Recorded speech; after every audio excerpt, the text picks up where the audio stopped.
eta negoziazioa eten du lanuzteek dirauten artean.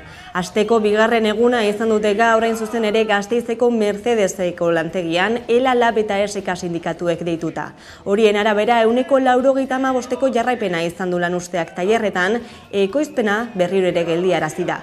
Enpresa batzordeko gainerako sindikatuek grebak bertan bera utzi dituzte, asteartean zuzendaritzak proposatutako soldata igoera ontzat hartuta.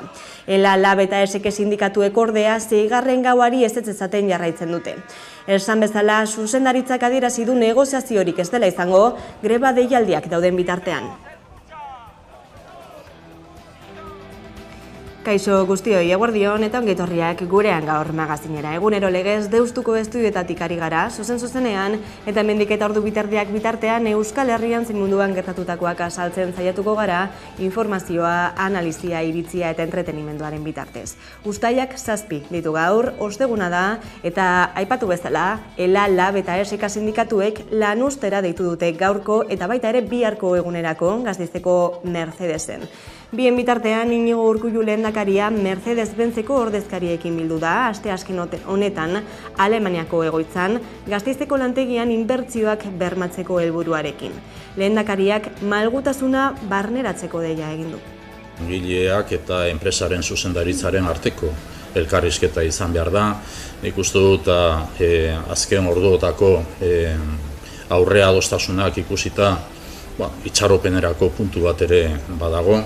Azken batean, pentsatu egiten dut, pairatutako pandemian bizi izan egin ditugun eta ez bakarrik ehun ekonomikoan, baizik eta beste hainbat sektoretan ere izan beharreko malgutasuna, izan beharreko azkartasuna ere guzti hori barneratu egin behar dugu, bizi dugun gaur egungo errealitateari egokituz eta etorkizunera begiratuz. Nolanahi ere, gaur gure hemen egotearen arrazoia da Mercedes-Benzi gure konpromisoa adieraztea, lankidetza publiko-pribatuan oinarritutako konpromisoa, eta benetan Mercedes-Benz Banzek Gasteizen zer suposatzen duen automobilgintzarako.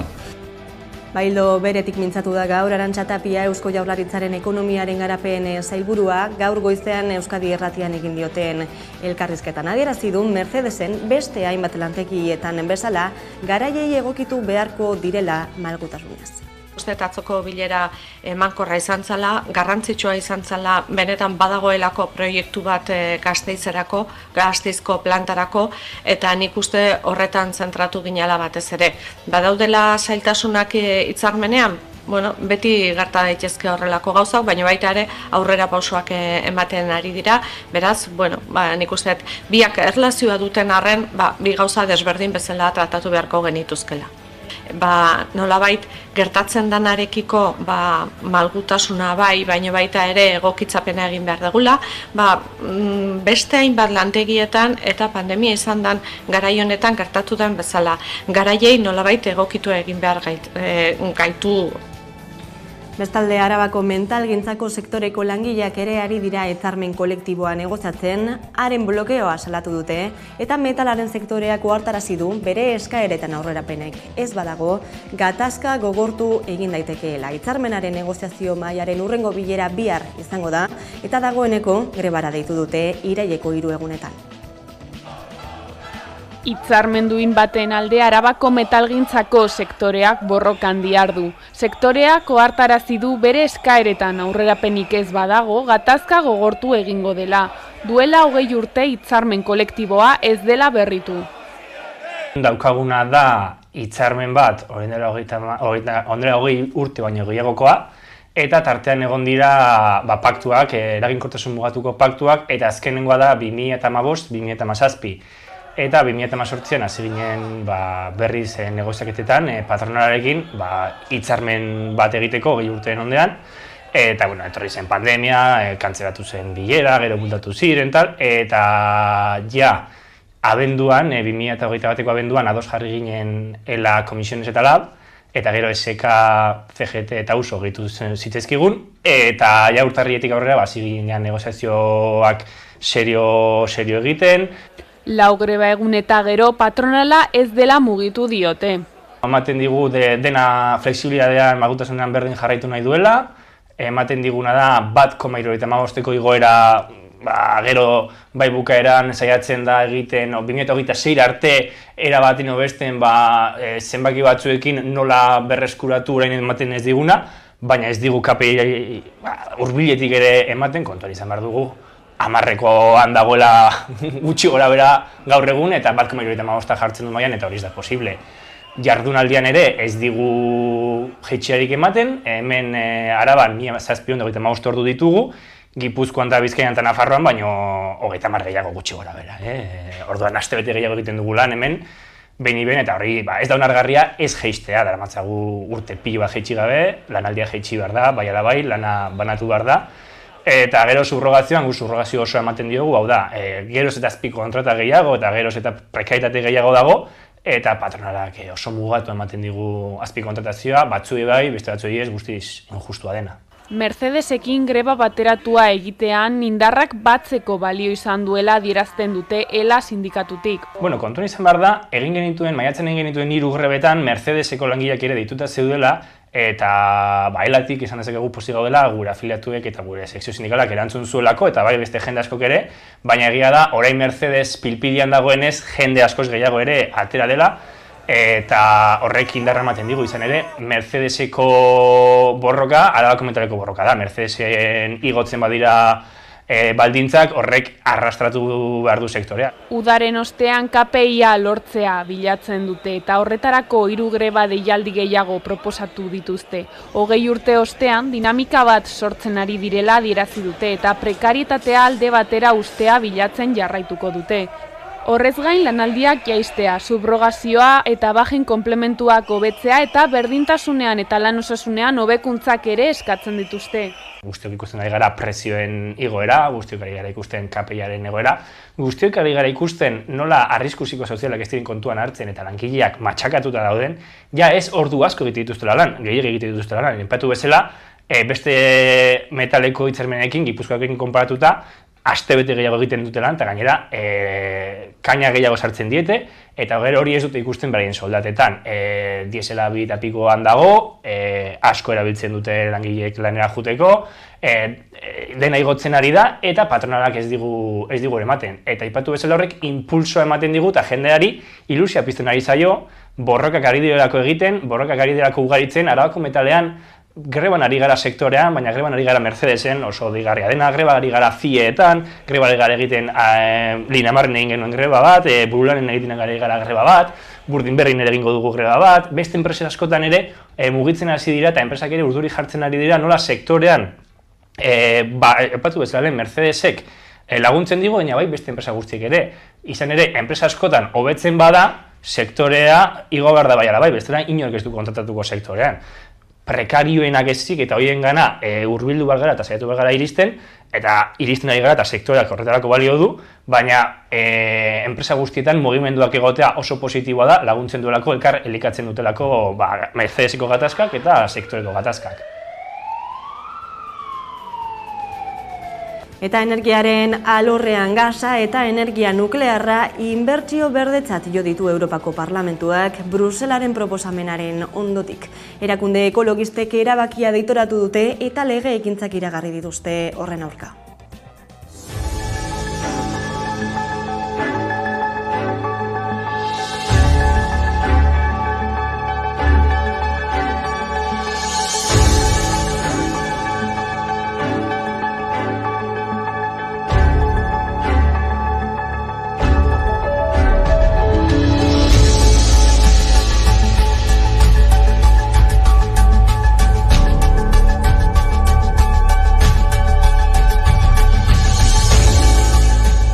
He apoyado la propuesta de la Comisión Europea para que la energía nuclear y el gas asuman la responsabilidad de garantizar el suministro de energías, mientras las renovables no pueden hacerlo al 100%, por realismo y por responsabilidad.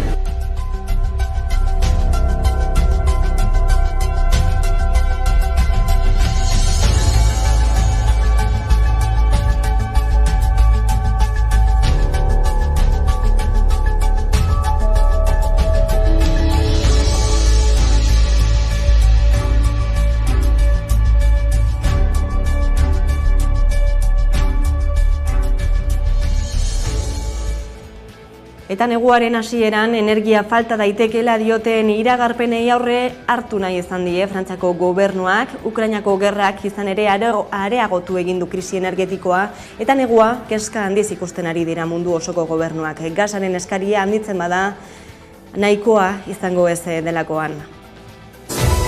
C'est que nous sommes en train de réapprendre à être pleinement une nation. C'est-à-dire qu'on s'était progressivement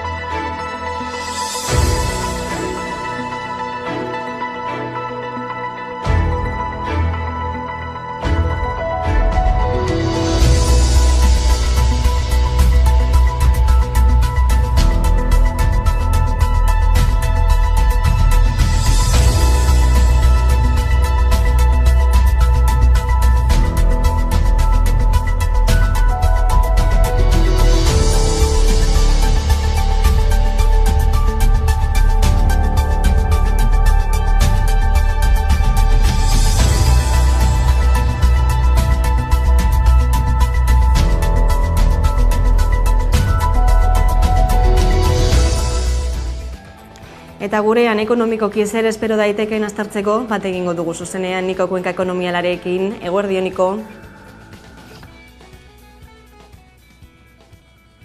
Ez dakit entzuten dugun. Kaixo, Niko, entzuten gaituzu? Bai, ondo entzuten da. Bai, egunon, bai.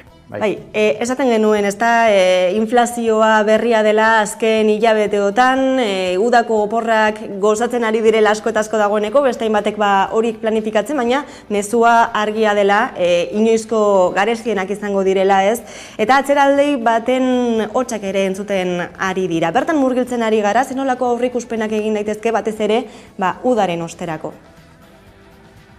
Berez, ezango nuke aurreikuspenak ez direla onak. Oain arte ezagutu ditugun datu guztiak onak dira, halako kontraesan badago, bai industriaren mundutik eta baita ekonomiaren mundutik egon diren hazkundeak onak izan dira, ez dira izan esperotakoak, ez dira izan espero bezain handiak, baina onak izan dira, baina egia da, badagoela hor, halako uste bat uda ostean etorritekeela ekonomiaren lausotze bat edo motoritze bat ez nukitzeingo atzeraldiaz, baina bai lausotze edo moteltze hortaz. Azken batean, inflazioa zein den badakigu, Hego Euskal Herriko ekaineko datua ondino ez dugu ezagutzen, Espainiako datu aurreratua bai, 10% langa hori gainditu duena, eta zuzenean oso nabaria da prezioen gorakada horrek konsumoa moteldu egin duela, Niesen etxeak indako ikerketa batek oso argia saltzen dautzelan konsumoa dirutan handitu egin den, baina kopurutan bera egin da, gastuetan, eurotan konsumoak eguneko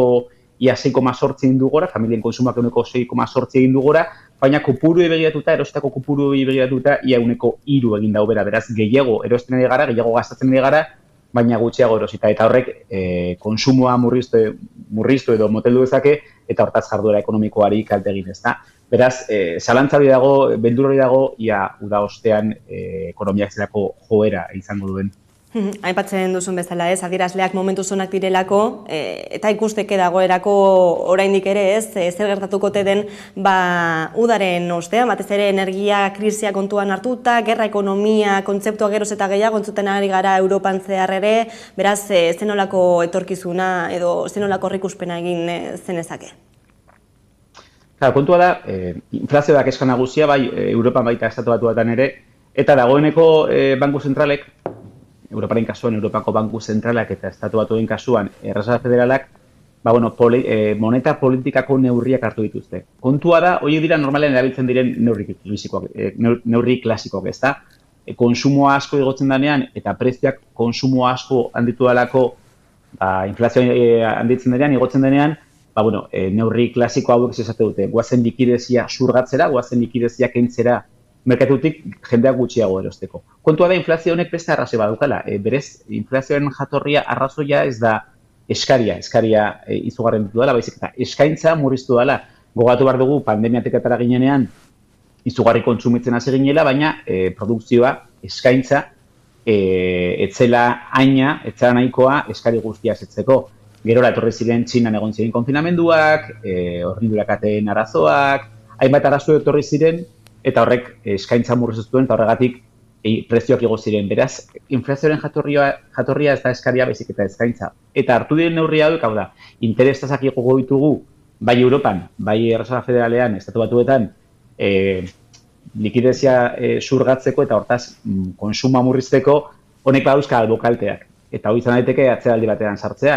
Dagoeneko Europak iragarri du guztiaren bukaeran tasak 25 puntutan igoko dituela, Estatu Batuetan dagoeneko ekainan 75 puntutan dituzte tasak, aste honetan jakin dugu uztailean ere beste 75 puntu igo litzazkeela Erreserba Federalak tasak, eta horrek ekarriko dau tasak, interes tasak, hau da, nahiego interes tasak handitzea eta hortaz konsumoa murriztea. Honek badauka bigarren ekoketa, diru gutxiago balde bago merkatuan kontsumoa murriztuko da eta horregatik atzeraldi horren beldurra. Hori datu makroekonomikoei begira, gureari begira, Euskal Herriari begira, ez dut uste atzeraldia berez etorriko danik, baina bai hazkundearen moteltze bat. Eta horrela adierazten dute azkeneko indikadoreak. Eta besteak beste hor dauzkagu langabezi edo lanpostuen datu hori, ezta? Ekainean lanpostuak handitu dira, ondo joan da merkatua, baina aurreko urteko datuekin konparatuta, ekaina beti izaten da turismoa hor segituan datorrelako, ez da, izaten da oso hilabete ona, eta ez da izan, naiz eta positiboa izan, ez da izan aurreko urtetako datu positibo hori, eta horrek kezkak piztu ditu, beraz. Ni bai uste dut, eta pertsonalki uste dut jendeak bi urteko pandemia eta gero oso argi daukala, uda hontan gozatu nahi duela eta aterako dela, San Ferminetan joan dela, Parranan joango dela, turismoa ingo duela, baina bai uste dut, rebajetan merkealdian ikusiko dugula ez dela aurreko urtetan beste saltzen, eta bai uste dut irailean konsumoa murriztuko dela, eta hor bai atzeraz baldin bada ere lehen esan duan puntu hori, ez da, hazkundea pixkat moteldu ingo dela. Bai, izan ere prezioen gorakadarekin lotutak kezka egon badago, eta gainera asko igerri da, ez, poltsikoetan, batez ere, diru-sarrera gutxiago dituzten poltsikoetan, Oxfamek berriki egin duen ikerketa baten arabera dio inflazioak 30% gehiago eragin diela errenta basukoei, altukoei baino, eta testuinguru honetan, aipatzekoa ere, ez, oinarrizko produktuetan izan duela batez ere eragina prezioen gorakada horrek. Bai, zantzabari, bi datu, datu asko, adibide asko jarri genitzazke, bi datu, oso oinarrezkoak diren bi produktu dagokien ez da. Inflazio esan dugu estatu maila 1,10 igo dela ekainan, baina arrautzen prezioari begiratzen baldin badugu, eta hori bada oinarrezko produktu bat, 1,25ko inflazio izan dute, 1,25 igo dira arrautzen prezioak, olioarena ere are altuago izan da, 1,25ko igoera izan da olioaren prezioak, eta hori dira oinarrezko produktuak, edozein familiak erabiltzen dituen produktuak, beraz, beti esaten dugu inflazioari txiroben zerga bezala ezagutzen ditzen zaiola, ez da? Horrela bezala ezagutzen dela, kasuk esan duzuna. Datu bat ere badukagu, Kantaretxeak lehenengo trimestrean, lehenengo hiruhilekoan egindako inkesta bategia argia azaltzen dau, familien 1/4 ez duela oinarrizko elikagaiak erosteko haina dirurik, eta 1/8, familia 1/8, etxeko gastu, ohiko gastu aurre egiteko ere diru nahikorik ez duela, beraz, zuek aipatutako Intermonoxameko datu horrekin badator. Kaltetuko ditu beti ere egoera zaurgarriago batean dauden pertsona edo familia horiek, eta horregatik izaten dugu, inflazioa txiroaren edo txiroen zerga bezala ezagutzen dela, beraz, egia da diru hau asko dutenak edo, ez dute horren beste zenbatuko, gutxiago, garestiagoteko ez elikagaiak, baina ez dute euren bizitza maila murriztuko, baina behar zuenek bai zenbatuko dute, eta hau da azken inflazioaren atzean agertzen den alde edo albokalte tamagarri hori ez da. Niko Kuenka, mila esker, gaurkoan gako guzti hauek emateagatik eta adi jarraituko dugu zer gertatzen ote den ekonomiaren alorrean udatik bueltan. Eskerrik asko. Ez horregatik, aio. Eta uztailaren 7 dugu gaurkoa, eta bueltatu dira, hain esperotakoak izan diren San Ferminak, baina polemika ez da alde batera gelditu, herri San Ferminen txosnen afera alde batetik, eta txoko txupinazoan gertaturikoa bestetik, aipatzekoa ez, Euskal Ikurrei bidea izteko mailaren porrota izan zela.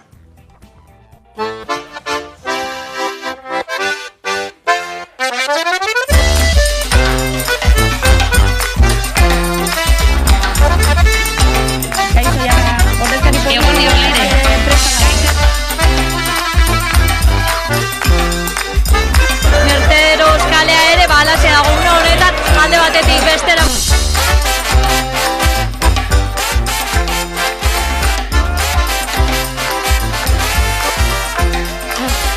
Balkoi guztiak goraino beteta jendez beteta daude.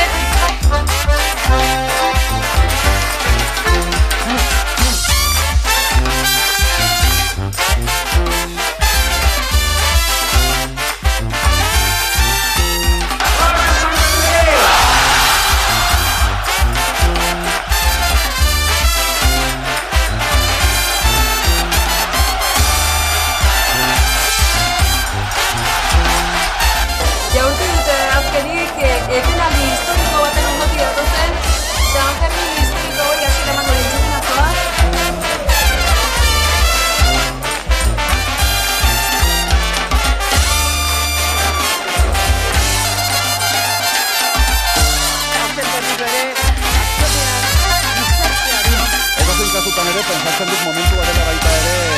Bueno, pues yo espero y deseo que vayan bien, ¿no?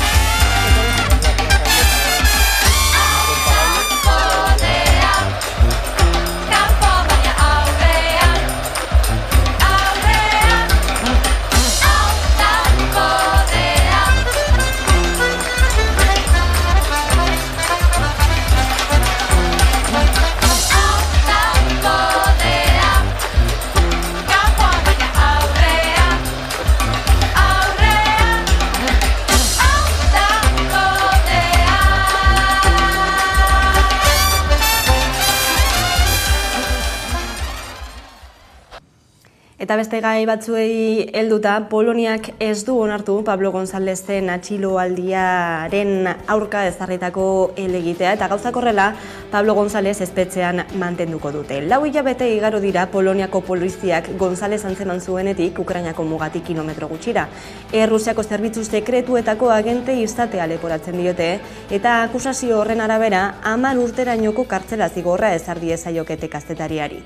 Atxilotu zutenetik Gonzalez inkomunikatuta dago, ez dago modurik izan familiarekin eta abokatuarekin telefonoz hitz egiteko, eta familiak eta abokatuak testuinguru honetan presio sozialarekin jarraitzeko eskatu dute Gonzalezi epaiketa justu bat bermatzeko. Eta nazioarteko politikan Boris Johnsonek dimizioa emango duela iragarri du.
Eta gurera, intzuliko gara kulturaren eskutik, izan ere BBK Live jaialdiak gaur ekingo dio, bere 15. edizioari. Kobetamendiko zuzeneko ikusgarriez gain, doako kontzertuak izango dira ere, Bilboko erdigunean asteburu guztian zehar.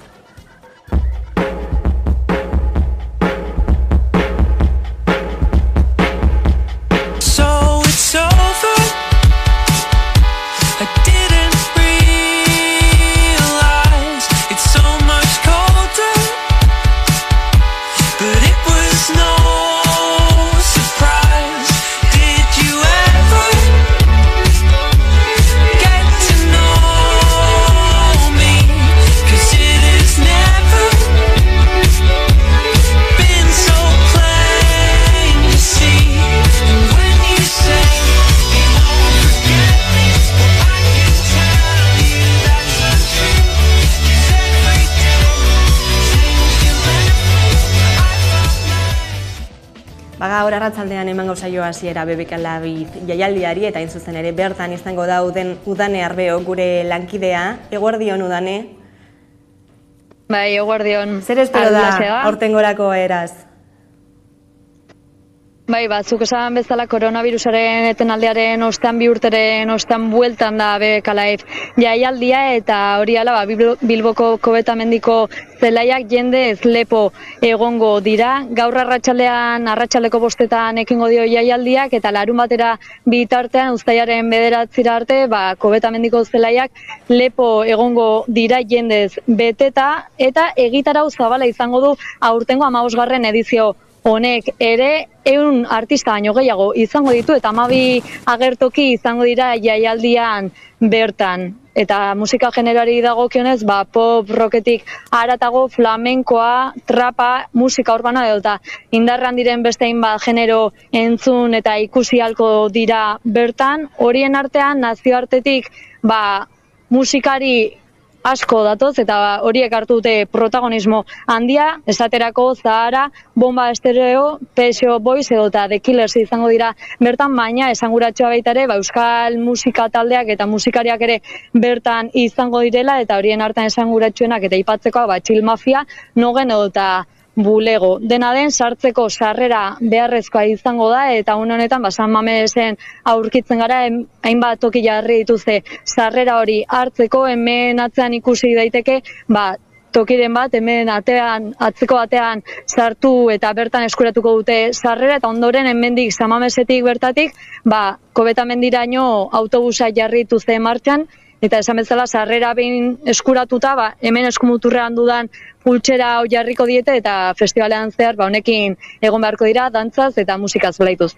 Atzera kontaketa beraz hasia dagoeneko, denan prest, aipatu duzun bezala, beraz arratzaldetik aurrera, adi jarraituko zaitugu sare sozialetan eta baita zuzenekoetan ere. Eskerrik asko Dani arte. Oso ondo.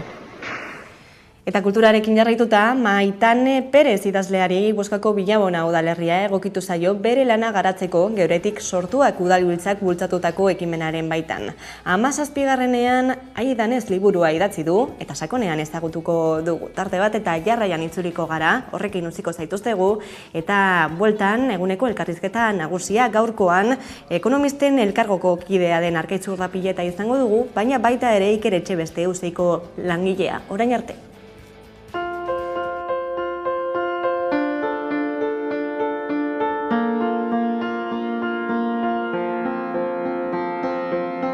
Nik hemen mandako 3 aste horietan hausnarketa sakon bat egin nuen, jende askorekin elkartu nintzen. Milaka gai aurkitu nituen, 1000 aukera, eta gero bide bat aurkitu nuen, eta hortikan eleberriak forma hartu zuen.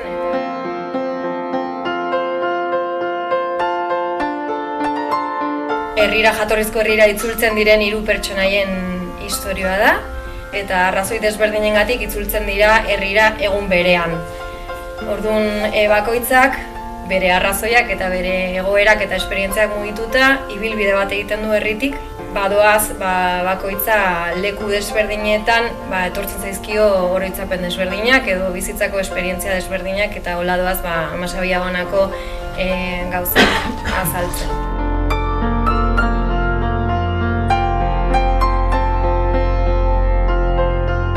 Eta beste erronka handi bat zen, hemengo hizkera jasotzea, eta uste dut horrek kolore asko ematen diola eleberriari.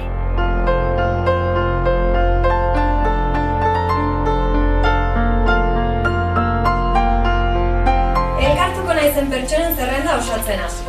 Kontaktuak gora eta bera, loturak. Ez ezagunekin kafeak hartu, ez ezagunak ezagutu, ez ezagunak lagun bihurtu. Informazioa gora eta bera, irribarreak 100, gaiak 1000. Entzuteko prest gaudenean zenbat marabila entzuten diren.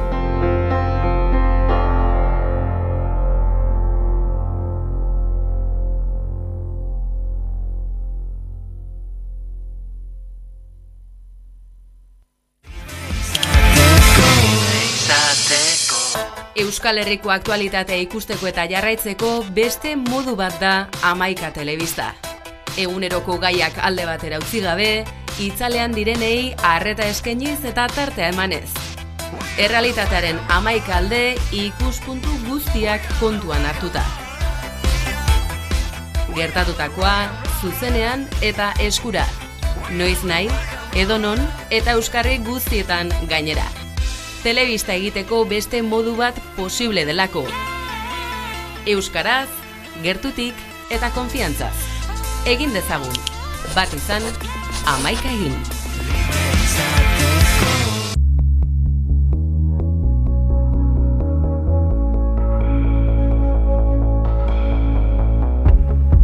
Oroitzen, zer ziren, aurgineneko udak, izozki urdinar argiak eskuan, mamuaren etxean gauez sartzen ginenean. Beldurrez lagunaren oean, eternala zen udal luzea.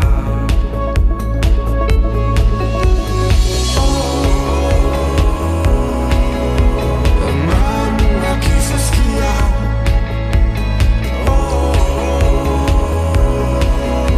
beldurrak miazkatzen.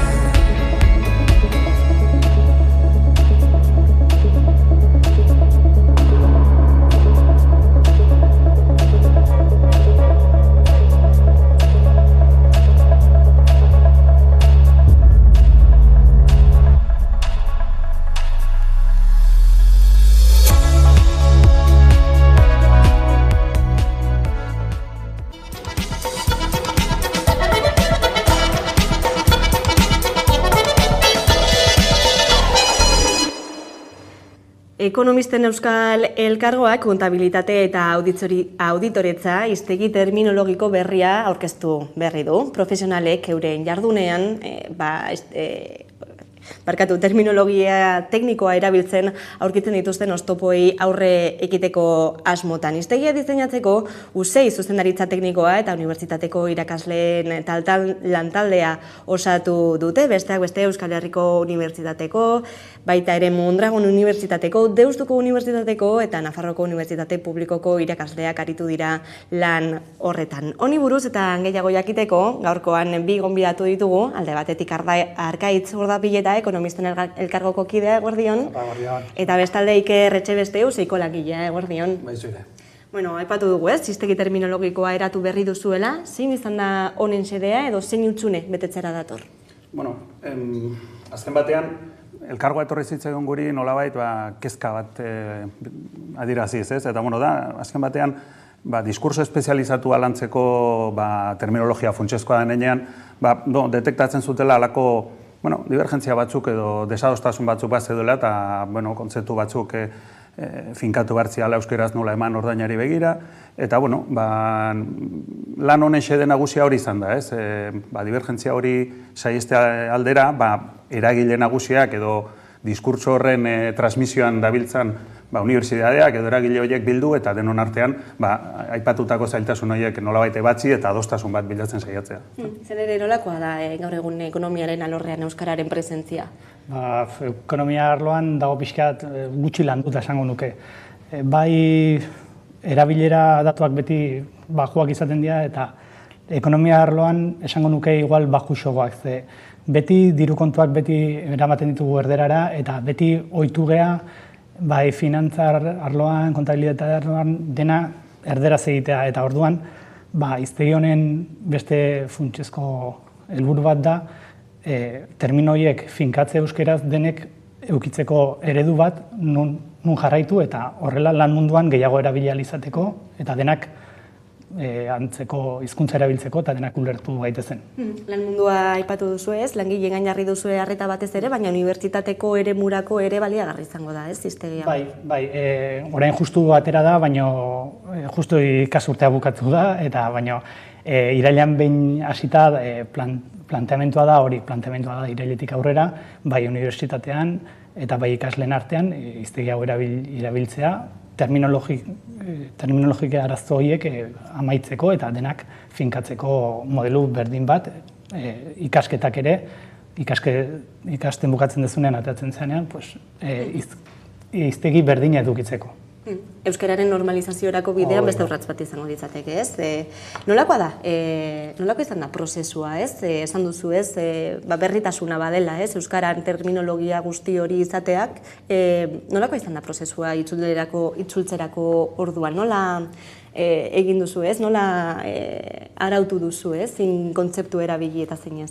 Bueno, ez berritasuna aipatu duzu, baina aipatu beharra dago ere, ez gerala hutsetik hasi, ez? Hor, bai ekonomiaren edo kontabilitatearen arloan dabiltzan unibertsitatea dituek eta gero terminologiaren normalizazioan gabiltzan eragileak eta bestelakoak, hor badago lan bat egin aldez aurretik, oinarri sendo bat bai aurkitu dugu lanean, eta gero ere badago testu korpus bat, euskeraz egindan testu korpus bat, hortik erabilera nolabait testeatu eta jasotzeko, ez? Hortik aurrera, leheno aipatu duena, ez, desadostasun batzuk izan direnean edo, oinarri hortatik abiatuta, lana izan da gehiago, adoste lan bat, bakoitzaren erabilerak edo ohiturak elkarren artean adostu, eta beti ere noski, Euskaltzaindiak edo terminologia batzordeak edo hizkuntza agintaritzek araututako edo gomendatutakoari jarraituz, ez? Baina, oinarri horretatik abiatutako lan bat izan da. Horrez gain beste nolabaiteko zailtasunik antzeman izan duzue? Ez, azken batean, terminologia lan guztietan gertatzen dena, ez? Kontzeptuak argi uzten badira eta lehen esan dudan oinarri horretatik abiatuta, terminologia gintza beti metodologia batekin egin da, zailtasun handiak ez ditugu topatu alde hortatik, eta ez hizkuntza aldetik, ez kontzeptuaren definizio edo sistematikaren aldetik, baina bai ordea, lehen esan dudana, bakoitzak bere tradizio edo ohitura bat izaten du, eta, adostasunean, komatxo artean amore eman beharra izaten da, edo behintzat, Arkaitzek aipatu duen bezala, gerora hori hezkuntza mundura zabaldu nahi bada, eta hezkuntza mundutik urrengo zikloa izango litzaken lan mundura salto egin nahi bada, terminologia bateratu batekin, eta normalizazioa ondo lantzeko, adostasun hori lantze izan da, ez gehiago zailtasun intrinsekoak lanak eduki ditzakenak, ez? Eta zer aurkituko dugu hiztegi honetan, zer nolako dimentsioa hartzen du, ez? Zenbat kontzeptu bildu dituzue lehen, atari honetan, ez? Jarraipena izango duelako, pentsatzeko delako. Gu nahi genuena zen tresna baliabide praktiko bat izatea, ez? Orduan, okerrez banago, 1122 edo, 1130 kontzeptu inguru biltzen dira, eta nahi genuena zen baliabide praktiko bat, konsulta praktikoa izan da, oraingoz da euskera erdera lexikoa elebidun bat. Noski ere musuaitzaren arabera sailkatuta, eta hori, baina nahi genuen konsulta erraz praktiko bat izan zedin erabileak edo terminologia horren beharra duenarentzat. Bilatzaile normal bat, tipiko bat izango da orduan. Bai, hori daukazu ekonomisten webunean, ekonomistak.eu zen, ekonomisten zerbitzuen atalean, dago hiztegiaren atala eta hiztegian sartzen zea, eta normala, utxunea daukazu, eta daukazu aukera erderaz edo euskeraz jartzeko, eta gero hiztegi aukeratzen dezuz nora itzulin edezun euskera erderara, eta anatzeltze zaizkitzu, baita gomendioak jartia bezu hitz bat, eta zaizkitzu horrekin lotuta dihoaztin hainbat esaera edo kontabilidadean erabiltzen dian. Eta eremu ere zelkatuta, ez? Horrek ere erraztasunak emango dituelako gero erabileran. Arkaitzek esan duen bezala bilatzen duzu, eta hitz hori edo hitz hori uke dizakeen termino guztiak agertzen zaizkizu, bakoitza ze sailkapen eremuri dagokion adierazita. Eta hiztegia dagoeneko argitaratuta, ez? Prozesu luze honen ondoren argitara eman da, zin izango da erronka hemendik aurrera, ez? Nola bultzatuko da haren erabilera? Planik baduzu horretarako? Planik ez, plana bezala ez, baina horrekin iriki dugun bidea izan da adibidez ekonomisten artean edukitzea toki bat, nun gure lan euskeraz egin ahal izateko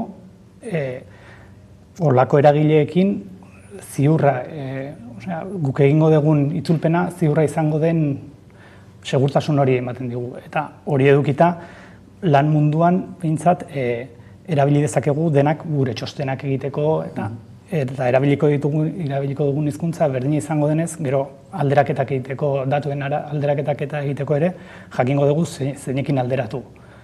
Eta unibertsitatean, hori leheno komentatu dugun bezala, nik uste dut irailetik aurrea, bai hezkuntzan hasiko diala erabiltzen, eta horrela, ikarre komentatu duen bezala, behin ikasleak hiztegi hori erabilita, gero ikasleak pasako diala mundura, eta hiztegi horren evoluzioa izango litzateke. Astapenak besterik ez direla, ez? Hemendik aurrera hiztegi bateratu baten eraketan aurrean egon gaitezkela ekonomiaren munduan, ez? Honi tiraka. Esan duzu gainera, ez? Gaur eguneko egoera erabat aldatuko dela, ez? Honen bitartez ere. Zein izaten prozedura normalean? Txostenak egiterako orduan esaterako? Adibidez, nik nire eremu pertsonaletik guk egiten du txostenak bai euskeraz eta bai erderaz, baina bezeroak agintzen du azkenean. Bezeroa ohituta baldin badago erderaz eskatuko dizu eta euskeraz badago ohituta euskeraz. Baina beti bai eskaintzen dugula aukera hori, euskeraz edo erderaz egiteko. Behintzat, euskerako aukera hori ez izteko inorri eta denek aukera eukitzeko euskeraz bere gauza ekonomikoak eta diru kontuak esaten dena, pues, euskeraz egiteko. Beste urratz bat besterik ez da hiztegi terminologikoa aipatu duzuen, ez da bide luzea daramatzazuela ekonomisten elkargotik, Useirekin batera elkarlanean, euskarari bultzada bat emateko, euskararen normalizazioa indartzeko ekonomiaren ereduan, alorrean, hobeto esan da, zenolako pausoak eman dituzue aurretik, zenolako proiektuak izan dituzue? Bai, Useirekin azkenean guk ekonomista bezala eta euskal ekonomistak izan da bezala guk gure elkargokidei eskaini berdiegu baliabideak bai euskaraz edukitzeko aukera hori. Orduan gurekin Useirekin elkarlana funtsezkoa da eta gainera lan nola aipagarriak izan ditezke 2008ko plan kontabilitate orokor berria intzan itzuli Useirekin elkarlanean eta gero 2019an ere egin zien ekonomisten lexikoa hobetzeko ikastaroak bai Bizkaian, Araban eta Gipuzkoan. Orduan beti gaude, elkarlanean. Elkargoak euskaraz egitasmoaren barnean ere badago, ekonomisten elkargoa, zein da honen helburua? Azkenan, elkargoak euskarazen da proiektu bat nun elkargo anitz asko juntatzen dian euskara ardatz dutela. Orduan, guk bilatzen dugun adibidez ekonomista bezala da beste sektoreko elkargoekin elkarlanak bilatu eta euskara lan munduan normalizatzea. Eta zer suposatzen dut alde horren parte izateak? Parte horre izatea da elkarlan bidea, irikitzen dizkitzula elkarlan asko, sektore ezberdinekin eta proiektu ezberdinak sortzen dira. Eta zenbat elkargo, zaudete gutxi gora bera? Nik ez dakit batzu dela, baina ez dakit zenbat. Ongi, zer nolako erantzuna izan du, hiztegi terminologikoak? Feedbackik izan duzue dagoeneko langileen aldetik, ikasleen aldetik? Nik dauzkaten datuak oraindik ez da ezer neurtu, baina hiztegi honen etekina guk neurtu nahi dugu epe luzera. Esan dugun bezala hastapenetan gaude eta bere erabilerakin sortuko dian datuak epe luzera aztertzeko pentsamendua daukagu. Bai, gara eza, ez? Bai, nik uste baina hasi gala eta... Bai, baina nolako sentsazioak ez sortu dituen? Jendea gogotsu dago euskara indartzeko eremu honetan, ikusten duzue horren beharra, ikusten duzue langileen artean, ez? Zen nolako aldarra? Bai, guk azkenean bintzat, hor daukagu jarri dugu interneteko barran eta hor bilatzen nahi bintzat asko laguntzen diz. Nik ikasi nuen dela asko eta hitz batzuk bai buruan euskan, baina beste asko adibidez, bilatzen ditut eta bintzat jartzitut olengoetak eta ziurrago. Aurrera pausan dia bada bintzat, ez? Euskararen normalizaziorako bide horretan, ez? Badirudi 2022 urtean gaudela, dena eginda dagoela dagoeneko, baina honek 2022 urtean, ez? Terminologia berria ezartzea, ez? Honek erakusten du, ez? Oraindik ere bidea ere egiteko dagoela euskararen alorrean. Bai, esan duan bezala, ez gara hutsetik hasi, badago oinarri sendo bat, baina urtez urte beti aurrera egin beharra dago, ez? Eta beharrak sortzen dira nenean edo utsuneak edo lan zatiak edo aurkitzen dira enean, horretan egin beharra dago aurrera.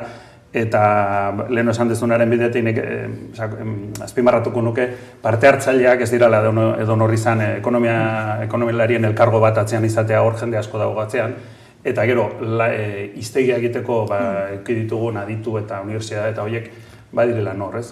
Orduan, galdetzen zenuenean aurrera nola egin ditekeen edo ze zabalkunde izan duen, oain unean izan duena, ez dakit, baina nahiko genuke eta beharko luke eragile guzti horien implikazioarekin, beraiek izan daitezela ere erabilera eta aurrera egiteko sustatzaile edo palanka nagusi, ez? Gure aldetik gure lan egin dezakegu eta sozializazioa izaten da webgunean jarri edo Euskal Derden datuanko publikoan ere badago konsultagai, baina batez ere eragileek behar dutenek izan behar dute erabileraren sustatzaile, hori oso importantea da, azpimarratzea. Terminologia lanak edo azken batean hizkuntza oroar hor kajoi batean gelditzen bada ez du zertarako bali. Orduan beharra sentitu duen horrek aurre ematen badio erabilerari eta sustatzen badu, lanaren erdia egina dago.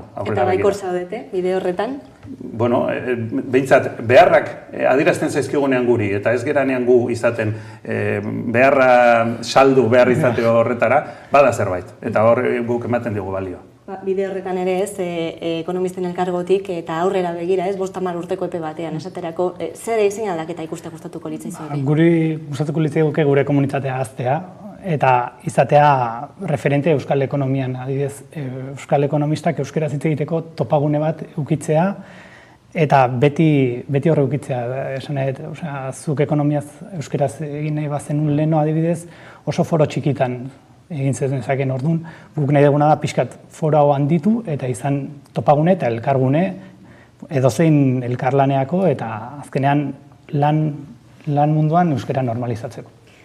Hala, izan dadila, ez? Zarkaitz Urdapileta, Euskal Ekonomisten Elkargoko kidea, eta Ikeretxe beste Euseiko langilea, mila esker, gaurkoan Hamaika Telebistara gerturatzeagatik, eta kontabilitate eta auditoritza hiztegi berri honen berri emateagatik, eta gogoratu dezazu ez da, Ekonomisten Elkargoko webgunean bilaketa egin dezakezuela. Eskerrik asko, benetan. Eta tarte baten ondoren itzuliko gara, ohikoa den moduan, solasaldiari bide emateko, gaurkoan beste bi solaskide izango ditugu, horiexek dira Eneko Ander Romero eta Carlos Renedo, gero arte. Gasteizko jazaldiaren 45. edizioa betiko eszenatokira bueltatuko da 2 urte eta ondoren uztailaren 12tik 17ra. COVID-19 pandemiaren neurrien eraginez aurreko 2 edizioak Iradiera Arenan eta Degara Txaretoan antolatu ziren. Aurten musukorik gabe eta bereziki kaleko programazio sendo batekin bueltan dira. Oso pozik gaude bereziki berriro denak elkarrekin egon gaitezkelako kalean, maskarillari gabe, eta esan dugun bezala, aurtengo gitaragua kalean programazio sendoa eta zabala dauka, ez? Alde horretik badaukagu jasa parkean, 12etatik 8 arte, doain edo zeinak etorri dezakela, eta aurrekuko dugu musika eskolak eta ere hemen Gasteizko talde asko, eta ere beste talde batzuk oraindik ezagunak ez diren, baina dantzatzeko, ondo pasatzeko eta horretarako denbora aukiko duguan. Aurtengo kartela osatzen duten nazioarteko artistetako batzuk Elian Elias, Brasilgo jazaren maistretako bat eta piano jole ospetsua eta 3 Grammy irabazi dituen Esnarki Pupi taldea dira. Mendizorrotzako kiroldegiko emanaldiez gain kontzertu abangoardistenak ohiko beste egoitza batera itzultzen dira, Antzoki Nagusira. Gauzak horrela tradizioa eta abangoardia uztartuko dute edizionetan. Bestaldetik ere betiko egitaragoekiko dugu, betiko maizuak, Arturo Sandoval edo Elian Elias bezala, baina ere proposamen berriak eta guk pizkatxo bat ausartagoak, adibidez daukagu Esnarki Pupi, Robert Glasper. Artistei dagokionez, James Brandon Lewis saxofonista arituko da, molekular diskoagatik ezaguna dena. Horrez gain, Robert Glasper eta Arturo Sandoval bezalako musikari handiek ere bere lekua izango dute jazaldian. 45. edizioari amaiera emateko KCO Espainiar hip-hoparen raperoa egongo da. Aurten ere ikuiko dugu pizkatxo bat nahi genuen horreko talde bat ekarri, zubi bat eraiki dezakena jende, publiko berrien artean, jende gazteago eta jazaren arteko zubi bat eraikitzea. Eta horretarako KCO ekarri dugu. Orain dela 10 urte argitaratu zuen diska bat Jazz Magnetism, jazzaren magnetismoa. Proiektu horrekin etortzen da eta orduan aukera hori harrapatu dugu, hau da, rap ekartzea, baina jazz atzeko jazza aukitzen, atzetik jazza aukitzen. Sarrerak jazzvitoria.com webgunean daude dagoeneko salgai. Gasteizen sortutako Gasteiz musikalkarteak hiriko eszena musikala berpizteko helburuarekin jaio zen. Musikariek sortutako elkartea musikarientzat egina dagoena, hain zuzen ere. Kolektiboa Aiztogile kalean dagoen Daz tabernan egin zuen lehenengo jam sesioa eta horrez gain musika konboko laborategiak eta swing jam saioak antolatzen dituzte. Pandemiak sortutako egoeraren ondorioz, imaginatu daiteke ze zaila izan zen kolektibo guztiarentzat egoera hori, eta hasi ginen pentsatzen nola berriro piztu Gasteizko eszena, edo behintzat gu izateko elkarrekin jotzeko aukera nola izan. Orduan, hasieran hasi ginen iaia edozein lekutan elkartzen, basoetan, izkutatuta, etxeetan, sartuta algenuen moduan, eta neurriak pizkat malgotu zirenean, erabaki genuen lehenengo helburu moduan jam sesio bat antolatzea.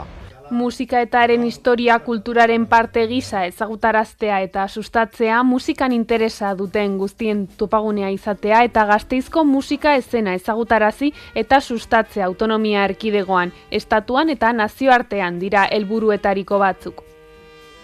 Azkeneko aukera oso interesgarria izan dena, da jasaldiak emandakoa, hemen dauden proiektuak ikustarazteko aukera oso polita.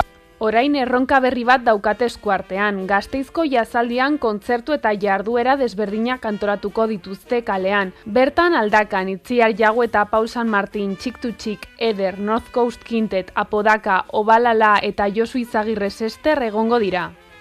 Aldakan taldea da fusio talde bat, gero ere daukagu Itxi kanta abesi, bada Bessie Smith Blues abeslarien omenaldi bat.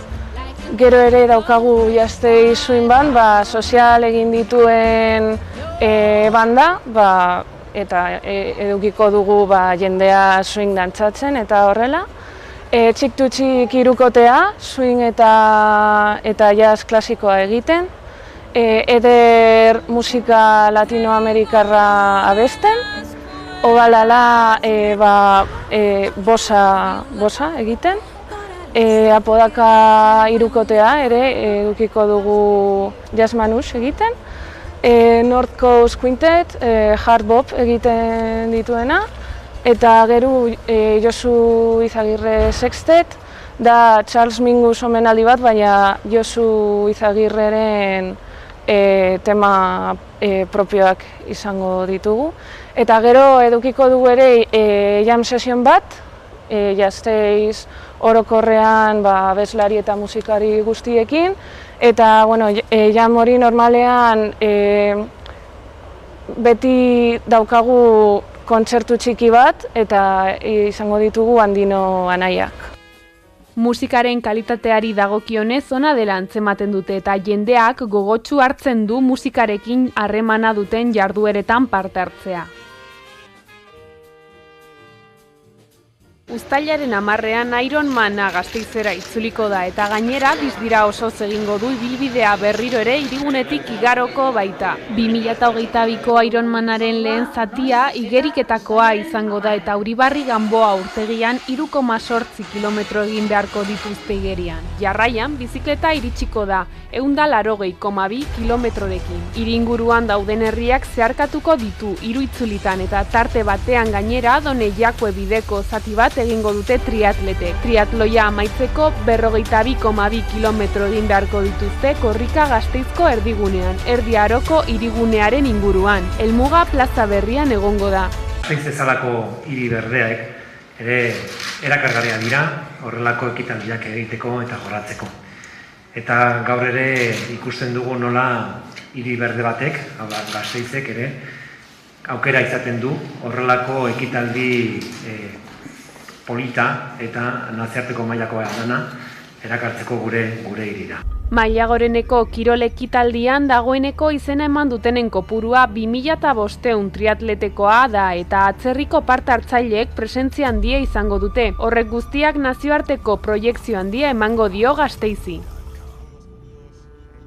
Unos días en los que la ciudad está completamente llena y que además supone un impulso a la economía local también muy importante.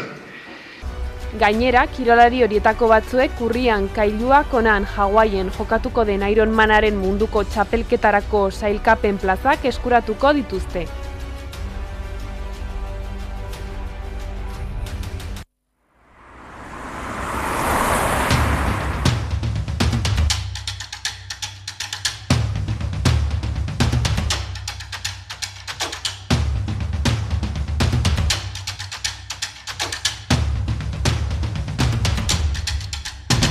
Euskaldunaren kupo hori dut betea, esanekoa izan eta bakea, aski alda maite dut ozen esatea.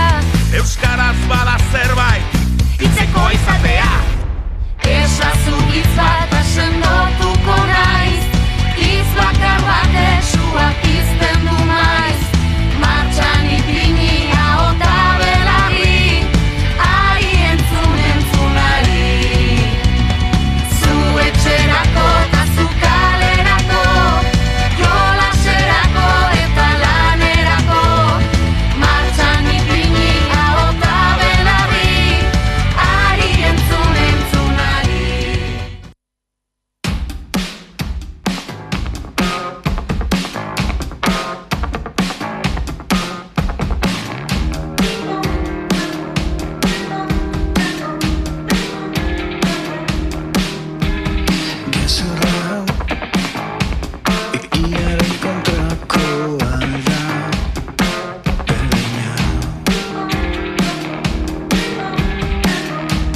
Euskal Herriko aktualitatea ikusteko eta jarraitzeko beste modu bat da Hamaika Telebista. Eguneroko gaiak alde batera utzi gabe, itzalean direnei arreta eskainiz eta tartea emanez. Errealitatearen 11 alde ikuspuntu guztiak kontuan hartuta. Gertatutakoa, zuzenean eta eskura. Noiz nahi, edonon eta euskarri guztietan gainera. Telebista egiteko beste modu bat posible delako. Euskaraz, gertutik eta konfiantzaz. Egin dezagun, bat izan, 11 egin.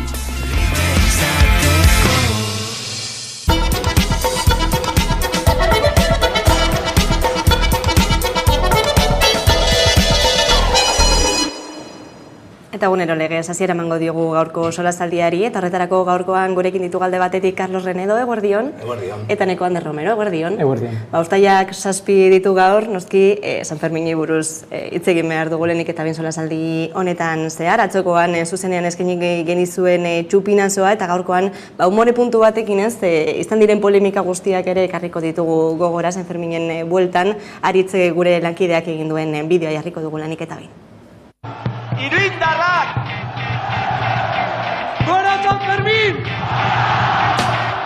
3 urte eta gero San Ferminak bueltan dira. Jada ez dago neurri murriztatzailerik, urte oso latzak izan diren arren. COVID ha sido un cachondeo, porque mascarilla jarri futbol eta gero kalienes, eta gainera aforua mantendu 92% eta olako gauzak, ningún sentido, mi opinión. Normalitatea bueltatu da, eta arekin gaua, parranda, txosneoa, tabernak, jendea oso gogotsu dago.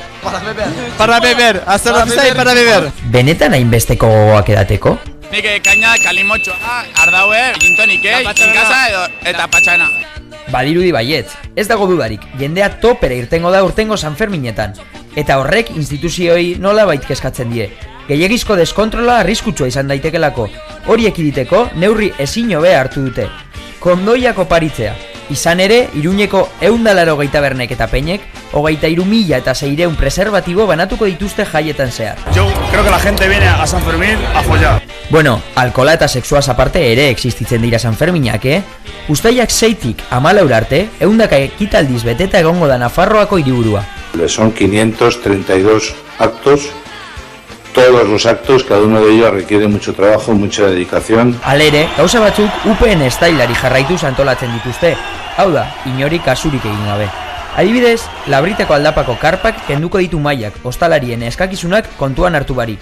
Horrez gain, aurten ez da txosnarik egongo, udalak alde zaharretik kanporatu nahi izan dituelako. Herri San Ferminen bultzatzaileok haserre gaude. Iruñeko udalak alde zaharretik bota gaitu. Enrique Maiak eta bere taldeak, festaren erdigunetik bazterrera, itzularazi nahi ditu Herri San Ferminak. Horrela, 2016ko San Ferminetatik hasita, 4 urtez, hiriaren erdigunean adin guztietako herritarrendako egitarau oparoa antolatu ondoren. Auzokideak ez molestatzea omen da arrazoia. Baina hori ekiditeko ordea Gaztelu plazan barrak eta DJak jarriko dituzte. La mayor novedad de este año es el cambio estético y estilístico de la Plaza del Castillo. Bestalde, Sanferminetako punturik garrantzitsuenetariko bat zezenak dira. Kanpotik jende asko tortzen da entzierroak ikustera, baina orain planteatzen ari dena zera da. Beharrezkoak aldira arratsaldeko korridak?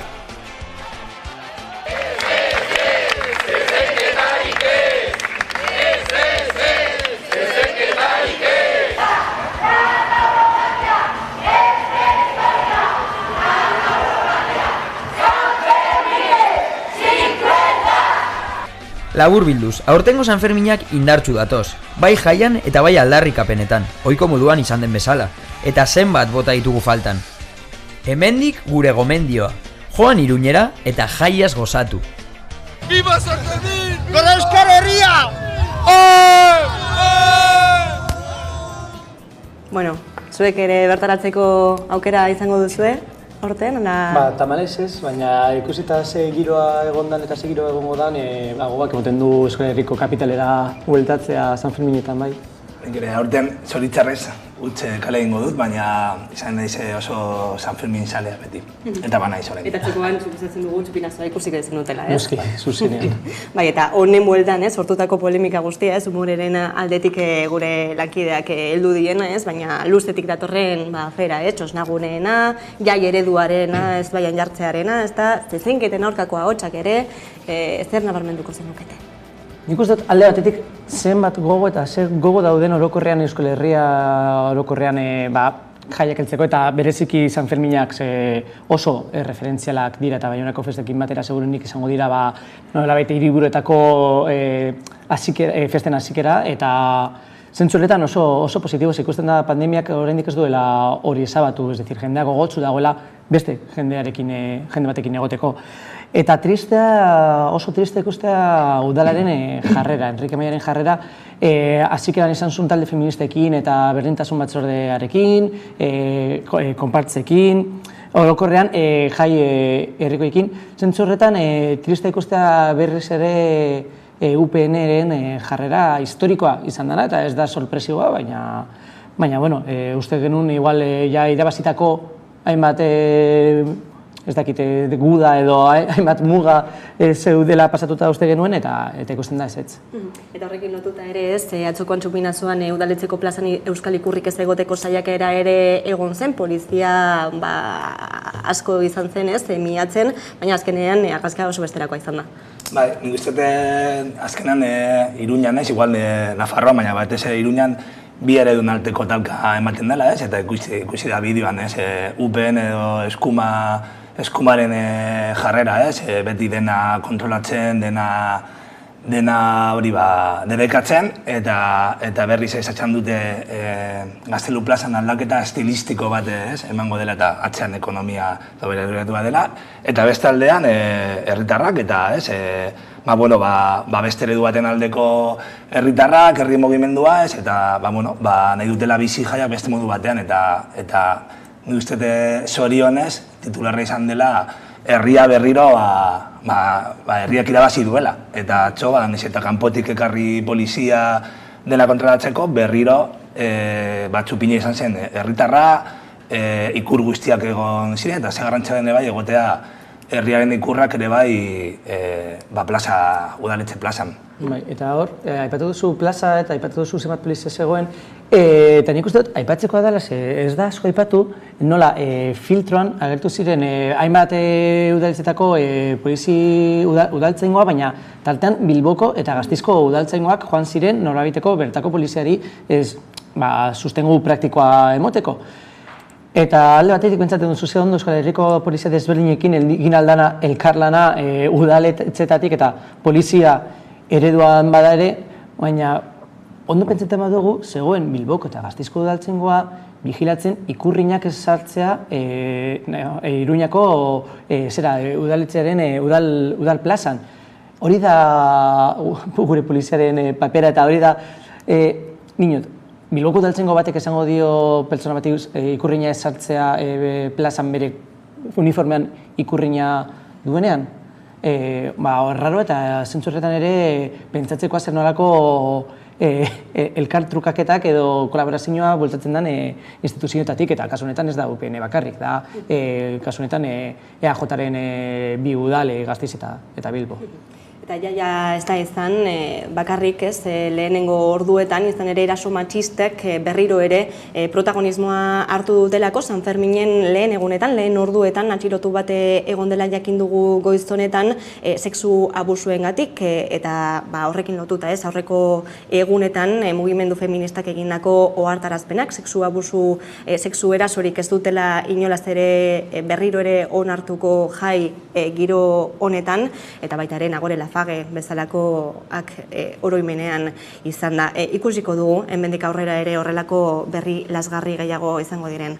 Dena den gaiz aldatuko dugu gaurkoan eta ekonomiari begira ere jarriko gara, hain zuzen ere Gasteizera, Mercedeseko lantegi horretara, badakizue hitzarmen kolektiboa negoziatzen ari direla, sindikatuek, lan batzordeak zuzendaritzarekin, eta aldi berean ez, iragarri duten 1.200-tik gorako inbertsio hori ere badagoela, baina noski malgutasuna eskatzen dietela langileei inbertsio hori gauzatu dadin, ez? Ematen du, ez? Askotan bi gauza desberdindu bezala planteatzen direla, ez? Baina lotura zuzena dutela, azken finean ere. Bai, nik uste dut, Mercedesen adibidea oso argia da, eta gainera leloetan ere ikusten da, malgutasunari ez da malgutasuna, da bizi eta lan baldintzen kaltetze bat, eta bizi eta lan baldintzen kaltetze orokor batean biziari gara, inflazioarekin, bai, kasu honetan Mercedesen langileek modu zuzenean beraien lanpostuetan. Eta ere kezkagarria da ikusten hor azken hilabetetan, urteetan, ohikoa bada ere, baina nola esplizituki eta publikoki Eusko Jaurlaritza jarri dan, kasu honetan, enpresaren alde. Eta hau, errepikatzen ari da. Ze igual beste batzuetan izinureak egon dira edo komentarioak egon dira bai, baina kasu honetan argi eta garbi Iñigo Urkullu lehendakariak esan du ez enpresaren alde agertzen naiz. Mercedesen egoitza nagusian Alemanian. Eta horrelako adierazpen esplizitu bat egitea, non uzten ditu langileen eskubideak, non uzten ditu langileen ordezkaritza instituzionala politikoa.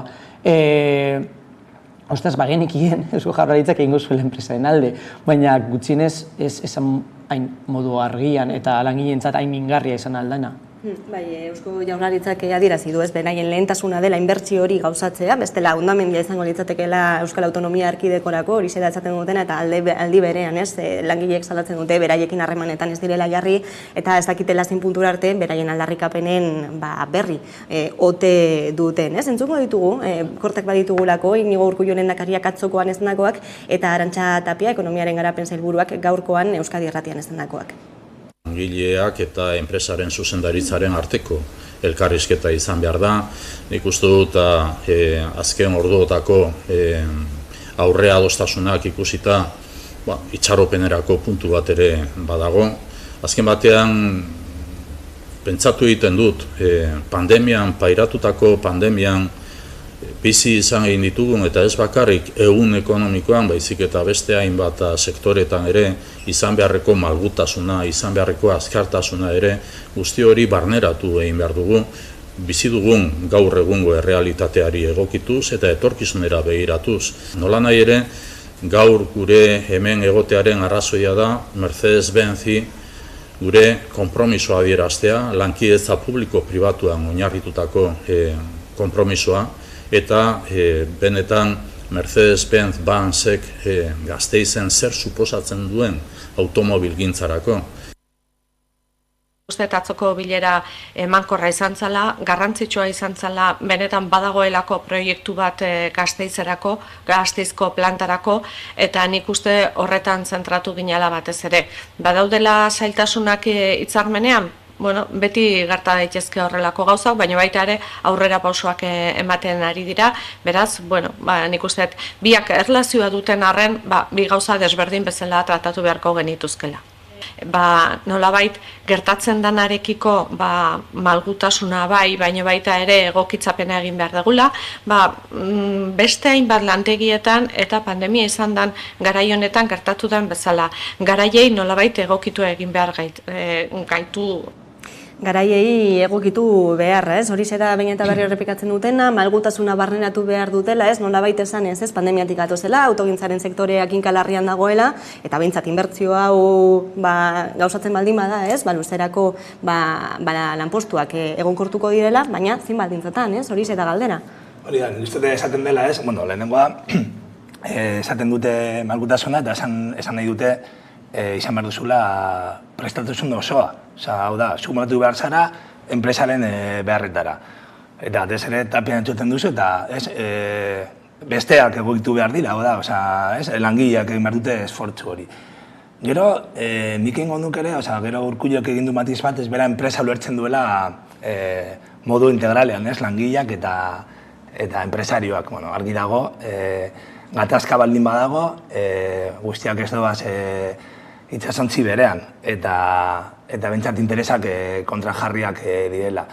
Esan du bera itxora puntu dagoela, sinatuko dela itxarmena justo gargo izan, enpresak erabaki du maitik altxatzea eta negoziazioari ez ekitea produzioa ez bada bermatzen, hor dago botatzea. Eta hor ere, komisiones eta UGT eta beste bi sindikatuek adierazi dute pentsatu beharko dutela estrategia. Ze azkenean, argi dago, ez daukatera inongo borondaterik akordio bat bilatzeko. Eta nik esango duke, argi dagoela, interesak ez direla berdinak, langileek egin behar dutela euren baldintzen defentsa, euren dela momentua, itxarmena sinatzen denean, benetan defentsa hori egiteko, eta esango nuke asko dagoela jokoan. Baldintza okertuko dira sektore askotan, diskurtso neoliberal hori PNV-ek AJ-ak eramaten duena guztion ardura dela batzuen irabazpenak bermatzea, orduan guztiok aldatu behar dugu gure baldintzak batzuk irabazpen gehiago izateko, hori zabalduko dela sektore askotan, eta bada momentua hori frenatzeko segurazki olako enpresak potenteak, non sindikatuak daukate indarra, badira punta de lunza benetan hitzarmen duinak lortzeko. Azkenean malgutasunaren diskurtsorekin eta orokorrean EAJak azken urteetan areagotu duen diskurtso neoliberal honetan, edonora heldu alzara. Zesten dute malgutasuna eta noiz arte bermatzen duzu malgutasun hori edo zure egoeraren kaltetze hori. Noraino gaude prestera emateko? Soldatak jistea, seigarren gaba, despidoak egota, noraino, non abaitzen da txantaje hori, ezta? Hau da, egiten dugu aberen bertzioa edo egingo dugu beste leku baten, eta horretarako kaltetu zure bizibaldintzak eta lan baldintzak. Bitu, exageratu izan da, baina eskerreala da, malgutasun hori eta txikle hori luzatzen badugu, edo gara, estatu batuetan kotoiaren industria bertan beragatuko zen esklabutza barik. Umek lan egin barik, balkatu Ingalaterran, ez ziren fabrikak egongo eta industria desagertuko zen. Claro, eta pausuak emon diren bakoitzean beti esan da, edo bokata baten truk egiten duzu lan, edo desagerpena. Eta hori da orain entzuten ari garen, ez da berritzea, da neo, baina ez da ineo, da azken 200 urteetan entzun dugun gauza bardina, obviamente beste maila batean. Eta nik galdetuko nioke gobernuari noraino heldu behar garen, malguak izan behar gara, noraino izan behar gara malguak. Nun jarriko duzuen langa eta hortik aurrera ja ez da onargarria izango. Azkenean atzera egiten dugu, atzera egiten dute langileek, bermatuta dagoela, bermatzeko zera, baina hitz egiten egara automozioaz, eta mozioa da krisi estruktural sakonean dagoen espazio bat. Eta Mercedes-Benzekin zenbatetan egon da arazo hau ez direla etorriko inbertzioak eta automozioa krisi sakonean dago orain dela 10 urte. Segurenik 20. Zer egingo da? Zein da, fabrika honen etorkizuna, hemendik 10-20 urtetara. Krisi estruktural dagoenez beti egongo dira langileen lan baldintzak hartzera egiten, edo berkonbertzio industrial batera mugituko gara. Orduan, erabaki estrategikoak hartu behar dira, hartzen ez direnak, eta debate batzuk daude hor, egiten ez direnak ere.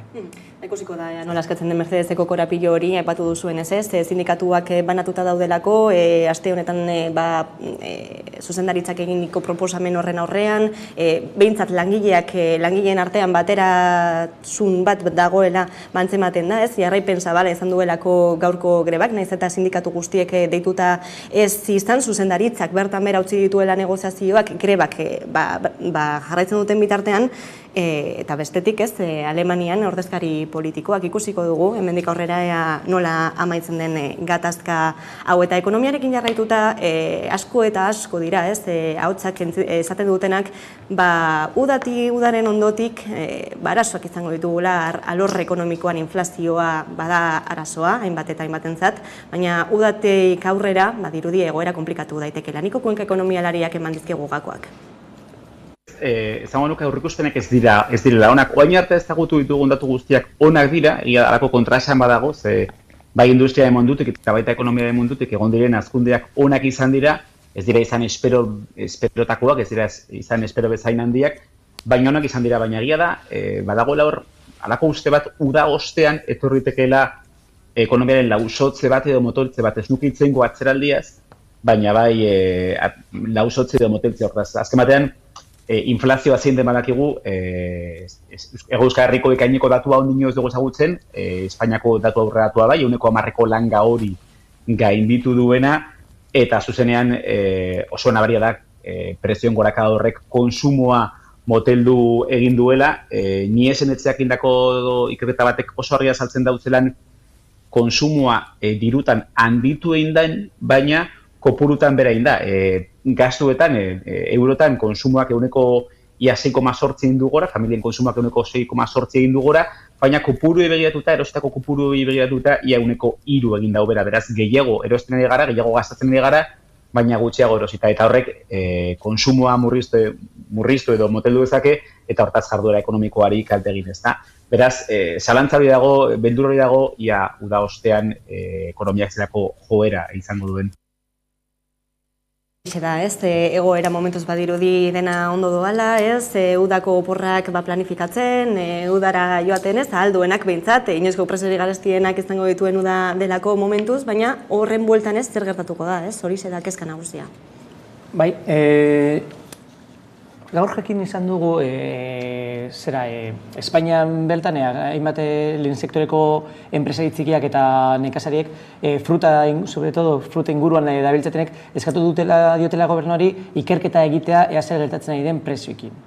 Ze multiplikatzen ari da. Pasaden astearen amaieran edo hasi, bai, erdialdean edo, Frantzian supermerkatu kate baten zuzendariak eskatu zion gobernuari baita ere prezioen inguruan ikerketa egitea, da, enpresari batek eskatu zion gobernuari prezioen inguruan ikerketa egitea, ze esan normala egoten ari izan inflazioa. Inflazioa hau ez da zulatak kriston hasiera izan duelako edo gorakada egondalako edo orain COVID-aren garaian egondako aurrezki horiek ikastetzen ari delako, ez. Da, bereziki energian kriston gorakada dagoelako, alde batetik, eta bestetik prezioetan, baina prezio brutoetan, guk joazatzen dugun prezioetan, kriston gorakada dagoelako ere. Norbaitek ikertu beharko du zer gertatzen ari da prezioetan, eta zergatik modu ganera artifizial batean hainbat sektoretan igotzen ari da prezioan. Eta horri, noski, mugak jarri. Ezkagun badago eta oso agerikoa da, ez? Poltsikoetan asko igartzen ari delako. Ba, nik uste hor, eta lotuta horreko albisterekin, Mercedeseko albisterekin edo horrela, 3 elementu igual aipatzen da, lehenengoa, ez? Euskal eskumatik eta eskuma orokorrean, ez? Nola planteatzen du, kapitalismoaren krisi irankor honetan guztion ardura dela kapitalismoaren eredua berflotatzea, ez? Eta behar izaten ez, guztiok egin behar du esfortzu bat. Guztion ardura eta Urkulluk hitz egiten du, Mercedes izango balitz moduan kooperatiba bat. Ematen du hor hemen, banatuko dira erabazpenak, kurtsa maileran. Edo publikoa. Hori da, baina bitartean, Iberdrolak esaten du, inoiz baino irabazpen gehiago izan duela. Orduan, hemen dago krisia, baina batzuentzat bakarrik. Bigarrena, hori bazuk esan duzuna, ez? Tematzen gara, krisian dauden sektore batzuetan, izan alda kotxeena, baina, atzo ere bai eskatu zuten gaza, eta olako energia fosilak izatea berdeak, badakigu hori agurtuta dagoela eredu hori, baina ez daukagunez beste eredu bat, nahi dugu eutxi aurreko edo indarrean dagoen ereduari, eta eskatzen dugu mundu guztiari egitea esfortzuri esan beharrean, igual eredu aldaketa bat eman behar dela, eta bitartean, nikok esan duena, bitartean, galtzaileak gaur egun, langile sektoreak, malgutu behar ditugu gure bizitzak, ez daukagu dirua erosketak, eta, nik uste oporrena, da gutxien kezkatzen dauen, oporrak garrantzioa dira, baina atxeden ara garrantzioa da, bidea atxea eta horrela, hori uste dut egin beharko dugu guztiok, barne gogoeta bat aldatzeko eredu horiek, baina kezkagarriena da, hainbat eta familia gaur egun ja, ezin dutela eutxi behar minimotara. Energia, osasungintza, elikadura, eta hori da kezkagarriena, ari gara pobretzen oso modu azkar batean. Aipatu duzu, eredu zaharra eta berriaren artean gaudela, bai Mercedesen kasuarekin edo automobilekin, bai energiarekin eta gazarekin, eta orain AJak boskatu duena Europako Parlamentuan PP eta Voxekin batera. Niko burura etorri zaite Antonio Gramsci, pentsalari italianoaren esaldi famatu hori zaharra hiltzen den bitartean eta berria jaiotzen den bitartean, tarte horretan agertzen dira monstruak, monstruak hemen ditugu. Eta monstrua, imatean, inflazioa da. Inflazio bat bereziki eta zuzenean langile klasari eta jende pobrenari eragiten diona ezin dituelako gauzak erosi. Ez dira bakarrik oporrak ados nagoela oso garrantzitsuak direla, baizik eta hori da oinarrizko produktuak, eta fruta, dira berdurak, dira arraina. Horietan igarri da gainera garestitzea gehien bat. Hori da, eta taltean eskatzen dugunean, inflazioa 10%koa izan behar da, goaz soldatak igotzea, horri aurre egiteko ez dizute, baina inflazio gehiago egongo da. Baina ikusi dugu inflazioa ez datuela soldatatik, etorten da prezioetatik, eta prezioetan zer gertatzen ari dan, eta energian zer gertatzen ari dan, baina diskurtsoa montatuta dago. Eta hor dau monstru erraldoia, eta hor dau kakanahazte hau guztia estan egingo duela uda amaitzen denean, edo inkluso lehenago, eta gauza hemen hitz egiten Urkulluren bidaiaz, edo gazaz eta energia atomikoaz. Eta ez digu aurre egiten. Zergatik, bertako eskuma eta ezkerraren parte bat ez dagoelako prest, Ingalaterran hartu diren erabakiak hartzeko eta mugatzeko iberdolaren eta beste energetikoen irabaziak. Claro, hori tasatzera. Baina hori ez dugu hitz egiten. Hitz egiten dugu, ez dakit. Gaztelanean ez esaten den bezala del sexo de Los Ángeles, ezta? Eta hori da dekogune arazo nagusi nire uste. Carlos Renedo eta Eneko Ander Romero, eskerrik asko, beste behin gurean izateagatik, analizi hauek egiteagatik dugun egoeraren aurrean, ere beharrezkoak direlako, eta esandakoa, jarraian eguneko albiste nagusiak, Carolina Suárez lankidaren eskutik, ondo izan.